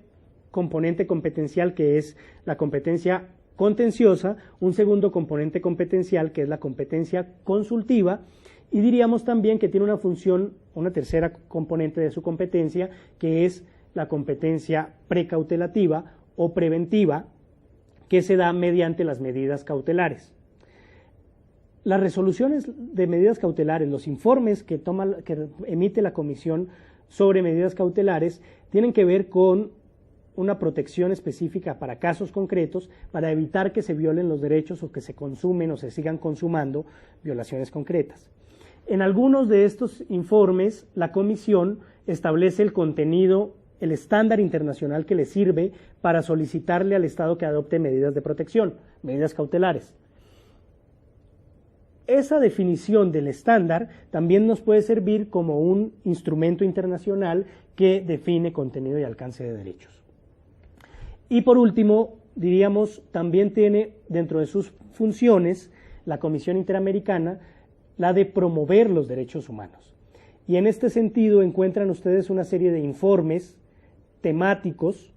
que la Comisión Interamericana ha desarrollado respecto a un conjunto amplio de materias. Encuentran más de 50 publicaciones en la página de la Comisión Interamericana, que también va a estar disponible en nuestra plataforma de la unidad, en el que la Comisión Interamericana hace análisis directamente o por intermedio de sus relatorías o incluso por intermedio de consultores externos, hace una síntesis de los principales estándares internacionales, principalmente los interamericanos, en esos documentos. Entonces, esos documentos son doctrina especializada que hace la Comisión, que sirven como criterio para identificación del contenido, alcance, límites y, si se me permite usar una expresión eminentemente del ámbito académico, un estado del arte del desarrollo del contenido, el alcance y los límites de los derechos. Ahí tienen ustedes 50 o más publicaciones de la Comisión Interamericana en la que ya no tendrán que hacer el rastreo sentencia por sentencia, informe por informe, sino que la Comisión Interamericana ya ha hecho ese rastreo y lo esquematiza, lo sintetiza, lo articula en una publicación que llama informe temático. Hay informes temáticos sobre temas de salud, sobre temas de derechos de las mujeres, sobre temas de interés superior de los niños, sobre temas de derechos de los migrantes, sobre temas de pueblos y comunidades indígenas, etcétera, etcétera, etcétera. Entonces la invitación, por supuesto, es a revisar estos informes en la página web de la Comisión Interamericana. Bien, por último, veríamos la Corte Interamericana. La Corte Interamericana tiene varias competencias, la más conocida tal vez la competencia contenciosa,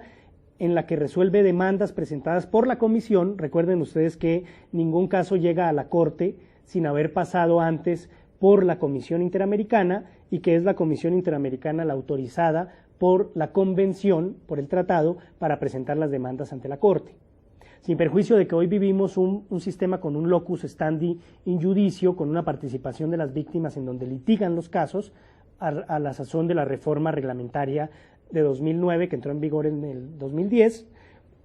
pero lo cierto es que la Comisión Interamericana sigue siendo quien presenta la demanda y la parte procesal que litiga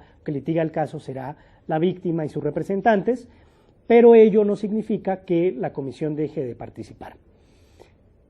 Lo anterior para decir que la competencia contenciosa de la Corte Interamericana implica la participación de los estados como demandados, de la Comisión Interamericana como demandante, que a la presentación del informe del artículo 50 de la Convención establece el parámetro para definición de la litis en el sistema contencioso de la Corte, y además es la Comisión Interamericana la que articula los elementos básicos del caso, los hechos que se van a debatir, etc. Esto es importante señalarlo porque la sentencia que va a resultar de un litigio ante la Corte Interamericana es un instrumento jurídico de primera importancia a efectos de la consolidación del sistema interamericano como un conjunto articulado de instituciones. Como ustedes pueden identificar en las normas de la Convención Americana, la Corte conoce solo de los casos que lleve ante sí la Comisión, y esto significa que el número de casos que conoce la Corte Interamericana respecto del nivel de protección en general de los derechos humanos en todos los países es un número mínimo, es decir, el número de violaciones a derechos humanos que existen en nuestro hemisferio, comparado con el número de casos que llegan a la Comisión y luego con el número de casos que llegan ante la Corte, estamos en presencia de un dato estadístico muy, muy bajo. La Corte resuelve muy pocos casos, pero eso no significa que la Corte y su existencia no se justifique. ¿Por qué? Pues porque la Corte y la existencia de la Corte no se justifica sobre la idea de ser un tribunal de resolución de casos, sino ser un tribunal de estandarización, de interpretación de los tratados internacionales. Por esa razón, los casos de la Corte Interamericana trascienden el caso concreto. Por esa razón, los casos de la Corte Interamericana son casos que buscan estandarizar la interpretación. Por esa razón es relevante encontrar que en los casos concretos que resuelve la Corte Interamericana, una parte de la sentencia es exigible, es aplicable para todo el sistema interamericano, y la parte resolutiva, la parte final, en la que se subsume, por decirlo de alguna manera, el caso concreto, esa sí solo es aplicable a las partes en el litigio. Y ello es así, y me parece que es muy razonable enfatizarlo, tanto a favor de las víctimas de violaciones a derechos humanos como a favor de los estados. Y aquí me permito poner un ejemplo. Recuerden ustedes que en el caso Callara contra Perú, la Corte Interamericana reconoció que, como la Comisión dejó vencer el plazo procesal que está establecido en el artículo 51.1 de la Convención, ya la Corte perdía competencia porque había caducidad de la acción para conocer del caso Callara. Y en efecto, la Corte Interamericana dijo, estas reglas procesales son de imperativo cumplimiento para la Comisión, no se pueden violar en perjuicio del Estado y por lo tanto, adiós al caso, no puedo conocerlo, y lo declara inadmisible por violar la regla procesal, declarando que existió caducidad de la demanda. Y entonces uno diría, si hoy la Comisión Interamericana cometiera nuevamente un error en el manejo de los plazos y presentara extemporáneamente un caso contra el Estado mexicano, sin duda que el Estado mexicano exigiría que se le trate igual que se trató al Estado peruano y que se aplique el precedente del caso Callara, pese a que no fue un precedente contra el Estado mexicano. Seguramente el Estado mexicano diría, con toda la razón, diría, por igualdad ante el sistema interamericano, por equidad procesal, por igualdad de armas, no me pueden tratar a mí como Estado, como parte en el procedimiento, diferente a como han tratado otros, por virtud de la sentencia de la Corte Interamericana, y no esperaría a que tuviera una sentencia en la que le declararan esto para poderlo exigir, sino que lo exigiría considerando una premisa fundamental del sistema interamericano y específicamente de la Corte Interamericana, y es que su estructura y funcionamiento es el de un tribunal que asume su jurisprudencia como precedentes. La Corte Interamericana establece precedentes y encuentran ustedes esta expresión en varias de las sentencias de la Corte. Y la dinámica de los precedentes implica que los precedentes por sí mismos son el criterio para resolver los casos, independientemente de las partes en el litigio. Si hoy dijéramos que la jurisprudencia de la Suprema Corte Mexicana solo obliga a las partes que estuvieron relacionadas, por ejemplo, cuando es por reiteración, en los 5 casos en los que se reitera el precedente, la tesis, pues estaríamos en una contradicción, en una paradoja, porque sería una jurisprudencia que realmente no cumple el propósito de armonizar y de generar la obligatoriedad que la jurisprudencia por sí misma debe tener, la jurisprudencia como fuente del derecho. Por lo tanto, así como no es razonable pensar que la jurisprudencia de la Corte, de la Suprema Corte, es solo para los casos en donde se debatió específicamente el criterio, así tampoco es dable pensar que la jurisprudencia de la Corte Interamericana sea solo obligatoria interpartes. Interpartes, si aceptáramos esa premisa, estaríamos dándole un criterio de alcance de la competencia a la Corte minúsculo. Decíamos que estadísticamente el número de casos que conoce la Corte Interamericana es mínimo, por lo tanto la vocación y el efecto útil del tratado respecto de la jurisprudencia de la Corte sería una cosa menor, y más bien lo que diríamos es que la interpretación de la competencia de la Corte como tribunal que sienta precedentes debe entenderse como un tribunal que en sus sentencias hace un análisis general que estandariza la interpretación de las normas de la Convención y una aplicación puntual a cada caso concreto. Y en la aplicación puntual está el efecto interpartes, y en la estandarización de la interpretación de las normas de la Convención está el efecto erga omnes. Esto, por supuesto, que da una mayor protección a los derechos y, digamos que de alguna manera, evita que se haga del Tribunal Interamericano un tribunal de funcionamiento excepcional. Se ha dicho que la competencia de la Corte es una competencia subsidiaria, lo cual es cierto, pero la subsidiariedad de la competencia no implica que que su importancia sea menor, sino que procesalmente un caso solo puede llegar a la Corte cuando no se ha resuelto en el derecho interno. En defecto del funcionamiento del sistema interno, se activa el sistema internacional, pero no significa que la importancia de la Corte sea menor o que la subsidiariedad de la competencia de la Corte implique que las normas interamericanas sean subsidiarias. Y aquí hay una falacia que se ha usado en algunos foros y que debe ser denunciada, y es que se pretende homologar la subsidiariedad de la competencia del tribunal con el valor jurídico de las normas interamericanas, lo cual es falso. Las normas interamericanas, como tratados internacionales o como otras fuentes, están prevalidas del valor jurídico que tenga en el ámbito internacional, así como las normas internas tienen su propio valor. Entonces es falso, pero además es muy riesgoso aceptar que las normas internacionales son subsidiarias. Lo que es subsidiario es la competencia de la Corte, que es un requisito procesal para que un caso se conozca, no las normas. Las normas son normas plenamente vinculantes en el caso de los tratados, que incluso por gracia del derecho internacional son normas que tienen primacía a la luz del 27 de la Convención de Viena sobre el derecho de los tratados y que entran a jugar en el derecho constitucional según lo que el propio texto constitucional defina, como ya lo hemos reiterado de manera enfática. Bien, eso en lo que tiene que ver con la competencia contenciosa de la Corte. Diríamos que hay una interpretación más amplia que dice que todas las sentencias de la Corte Interamericana son obligatorias en el componente erga omnes de estandarización de la interpretación, y que diría que las sentencias de la Corte son obligatorias porque funcionan como un sistema de precedentes,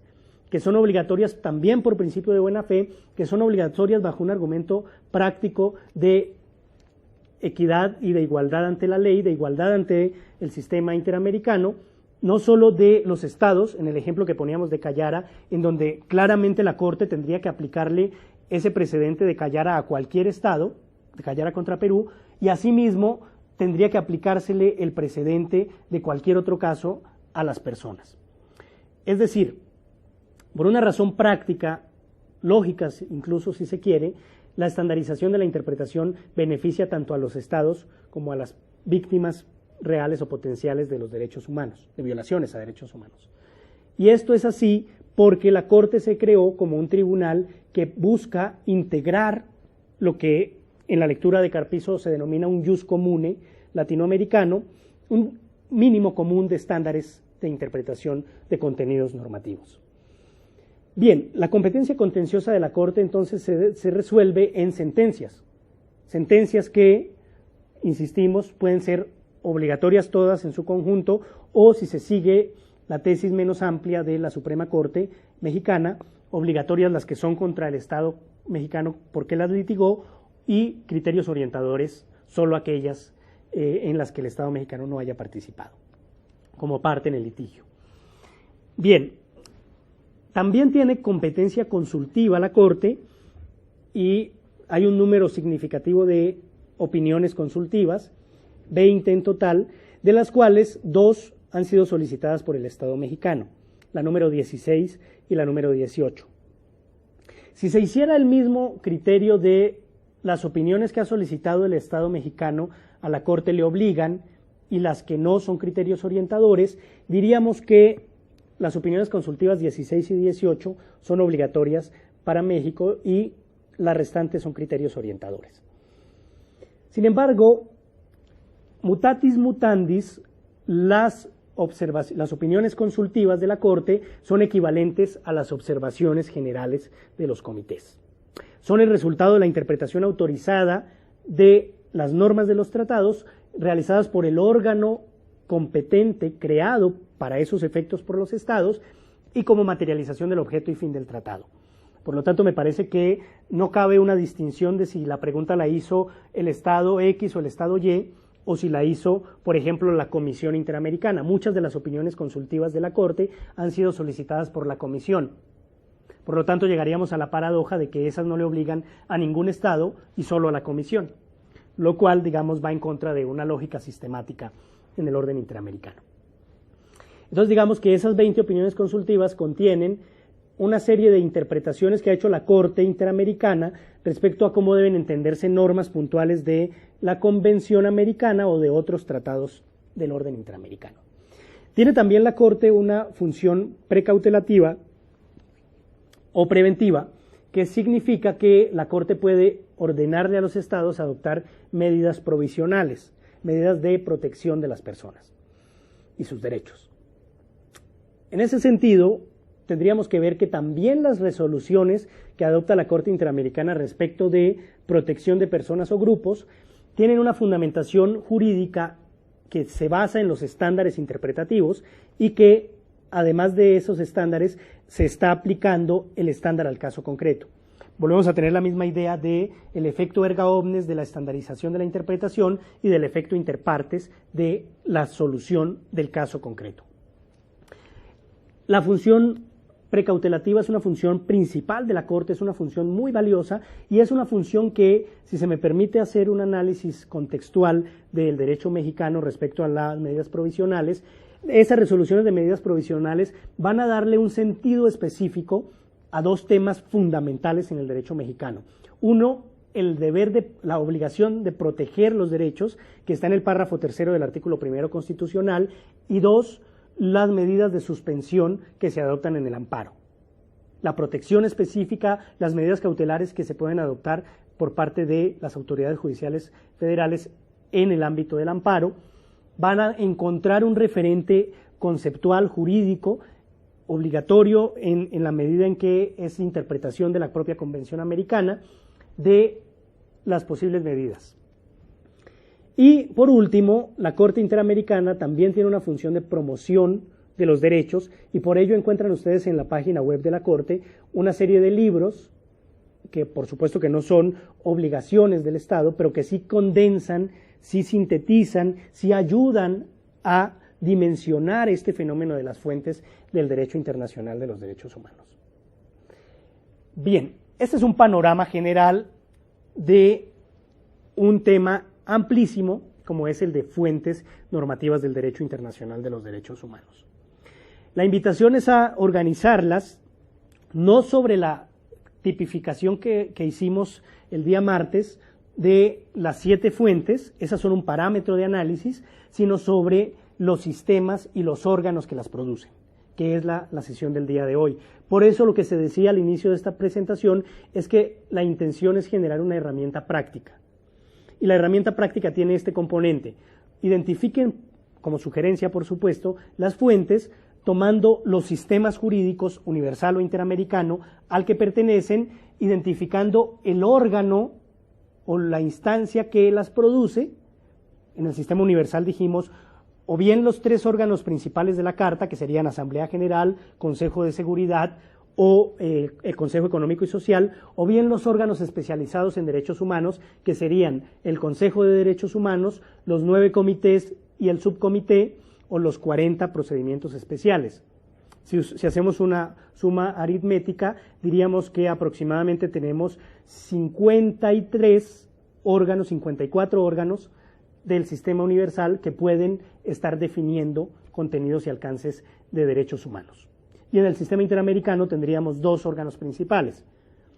Por razones prácticas incluso se puede entender por qué se prefiere en muchos casos acudir al sistema interamericano y no al sistema universal. Ello no significa que solo el sistema interamericano sea obligatorio para el Estado mexicano. Significa que por diversas razones, incluso por la cercanía del sistema regional a los países, a las personas, a las realidades de las personas de los países, se ha acudido más al sistema interamericano y que a la fecha no tenemos ningún caso que haya resuelto un comité contra México. Pero eso no significa que la jurisprudencia de los comités no sea una fuente. Significa que México no ha sido llevado a un procedimiento cuasi jurisdiccional ante los comités. Ello no significa que las observaciones generales de los comités no sean obligatorias. Ello no significa que en el debate jurídico del derecho mexicano los tratados universales no sean aplicados. Dicho esto, insistiríamos, las herramientas prácticas que estamos planteando les sugieren acudir a los sistemas, estudiar a profundidad los sistemas universal e interamericano, hacer, digamos, el curso de análisis de los derechos humanos en el derecho internacional, limitar el entendimiento del derecho internacional al propio derecho internacional y no pretender caer en la tentación facilista de asimilar el derecho internacional al derecho interno. Lo peor que le podría pasar a la reforma es que el derecho internacional termine siendo lo mismo que el derecho interno y no un parámetro adicional como lo es, por lo menos en la vocación que tiene a la luz del mandato de interpretación conforme. Esto no significa que no se deban armonizar los dos sistemas, el interno y el internacional. Significa que cada uno tiene sus propias normas, sus propias lógicas de interpretación, su propio alcance, su propio sentido, y ese sentido, ese alcance y esa interpretación se deben respetar justo para darle sentido al principio pro persona. El principio pro persona implica que en la existencia de estos diferentes sistemas de interpretación, la interpretación que se debe preferir es la más favorable. Bien, la otra herramienta práctica que hemos enfatizado a lo largo de esta sesión tiene que ver con la información disponible en las páginas web. Por razones de tiempo y por razones prácticas operativas, no estamos haciendo la exploración de las páginas web en esta sesión, porque necesitaríamos un número infinitamente más alto de horas para hacer la exploración completa. Pero estoy partiendo del presupuesto y el compromiso que les solicitaba expresamente en la cápsula introductoria, que era una actitud proactiva, y esa actitud proactiva no termina el día de hoy en la última sesión de nuestra unidad, sino que apenas empieza. La actitud proactiva tiene que ver con su compromiso de manera progresiva, de ir viendo las fuentes, de ir viendo las páginas web, de ir analizando los textos, de ir revisando qué es eso del Consejo de Derechos Humanos, qué son los comités, cómo funcionan, cuántas observaciones generales hay. Por ejemplo, hace unas 2 semanas el Comité de Derechos del Niño acaba de presentar 3 observaciones generales más a las 30 ya no recuerdo el número que tenía antes, y el Comité de Derechos Humanos acaba de presentar la observación general número 35, ya está disponible en Internet, lo que significa que el derecho de los derechos humanos en el ámbito internacional está en constante movimiento. Tenemos un retraso que obedece con el momento en el que se hace la reforma constitucional respecto de una tendencia del sistema universal y del sistema interamericano que había venido constitucionalizando estos temas de manera acelerada, y hoy México entra con, digamos, un rezago relativo a estos temas, por lo que los operadores jurídicos tienen la enorme tarea de actualizarse. Si había un propósito en esta unidad, era sensibilizar a cada una y cada uno de ustedes sobre la necesidad de actualizarse en materia de derecho internacional de los derechos humanos. Estas sesiones, esta unidad tiene la pretensión de ser el piso mínimo para un avance progresivo por parte de cada una y cada uno de ustedes. Ver la información disponible, hacer el análisis teórico, analizar críticamente cada una de las propuestas argumentativas que yo he presentado y en general actualizarse sobre el tema de derecho internacional de los derechos humanos es un gran reto, pero además es un prerequisito, una condición sine qua non para que ustedes puedan operar adecuadamente el control de convencionalidad y en el sentido general hacer una interpretación conforme y en sentido más general cumplir con el objetivo máximo de la reforma, que es la mayor protección de los derechos humanos, de sus garantías, para dignificar a la persona humana. Concluyo entonces con esa invitación. Es muy importante que ustedes sigan estudiando este tema, concluyan con compromiso los demás módulos, las demás unidades de esta capacitación, de este curso, pero sobre todo que entiendan que el derecho internacional, al igual que el derecho interno, es dinámico y hay que estar constantemente estudiando. Hay que estar constantemente capacitándose y hay que estar constantemente revisando las fuentes. Pedagógicamente, y esto es importante para que ustedes dimensionen por qué estas herramientas de tecnologías de información y comunicación son tan valiosas, pedagógicamente hoy los esquemas de enseñanza-aprendizaje buscan más enseñar a aprender. Es decir, el rol del docente, mi rol en esta unidad y el rol de nuestros docentes en todas las unidades será poner herramientas prácticas para que ustedes puedan continuar su aprendizaje. El aprendizaje de fuentes normativas del derecho internacional de los derechos humanos no se termina en el minuto 90 de esta grabación, sino que se termina en el momento en que ustedes dejen de operar el derecho. El aprendizaje en materia de derecho internacional de los derechos humanos no es infinito, pero sí, como lo pudimos dimensionar, espero, de manera completa, es amplio, es muy amplio y requiere un estudio y una sensibilidad concreta. Requiere, por supuesto, y con esto concluyo, un cambio de pensamiento y la aceptación del cambio de paradigma. Sé que es difícil reconocer que hoy la jerarquía normativa no sea el referente, y es difícil también porque si tenemos la solución de norma superior versus norma inferior y el solo parámetro formal de validez, pues eso nos permite resolver fácilmente las posibles contradicciones normativas. La ruta argumentativa hoy es más compleja, es más difícil, es retadora, pero también obedece a un propósito constitucional mayor, que es la protección efectiva de la dignidad humana. Ustedes, cada una y cada uno de ustedes, son garantes de los derechos humanos de las personas, y en cada uno de los procedimientos que les toque conocer, directa o indirectamente están en juego derechos humanos. Por esta razón, el control de convencionalidad que hacen las autoridades locales, el control de convencionalidad que sin duda deben hacer las autoridades federales en materia de amparo y en todas las competencias del Poder Judicial Federal, y en general el rol de garantes de los derechos humanos y, como diría el ministro Juan Silva Mesa, de defensores de los derechos humanos, les da a ustedes una tarea titánica, pero que también dignifica su propia labor como autoridades judiciales, en la medida en que les da un rol, les reconoce un rol fundamental en la sociedad. Son ustedes los que realmente pueden darle valor y sentido a los derechos humanos y a la dignidad de las personas. Les agradezco mucho la generosidad por disponer de su tiempo para escuchar esta cápsula, por hacer las actividades. Les agradezco mucho la inmensa generosidad de sus preguntas, el valor profundo que tiene cada una de ellas y sobre todo la transparencia que tuvieron para expresar sus inquietudes, sus dudas, sus sugerencias, sus opiniones, sus objeciones y sus opiniones propias. Les invito a seguir en ese debate crítico respecto a la reforma, pero que ese debate crítico sea productivo y que cada debate teórico o filosófico que se dé sea un debate que les permita tomar decisiones para hacer operativos los derechos.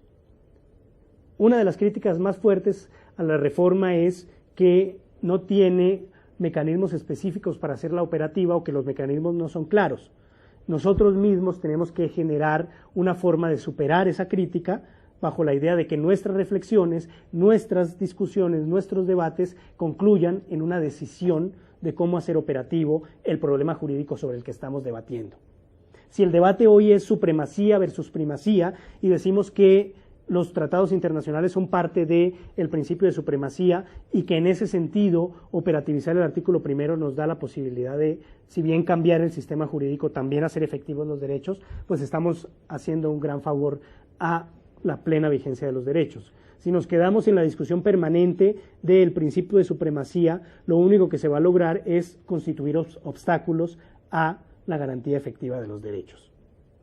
Dicho lo anterior, les insisto en mi gratitud frente a su disposición permanente y les invito a seguir cursando las demás unidades con igual compromiso y con mayor compromiso en el tema crítico, a efectos de que ustedes puedan tomar decisiones fundadas para hacer operativa la reforma y para que el control de convencionalidad que sin duda van a realizar en algunos de los casos que hacia adelante van a tener en su competencia, en su conocimiento, sea de la mejor manera y haga posible la materialización de estos objetivos que la Constitución Política estableció en el mes de junio del año 2011. Tengan buena tarde y les invito a seguir con el mismo entusiasmo sus demás unidades. Hasta pronto.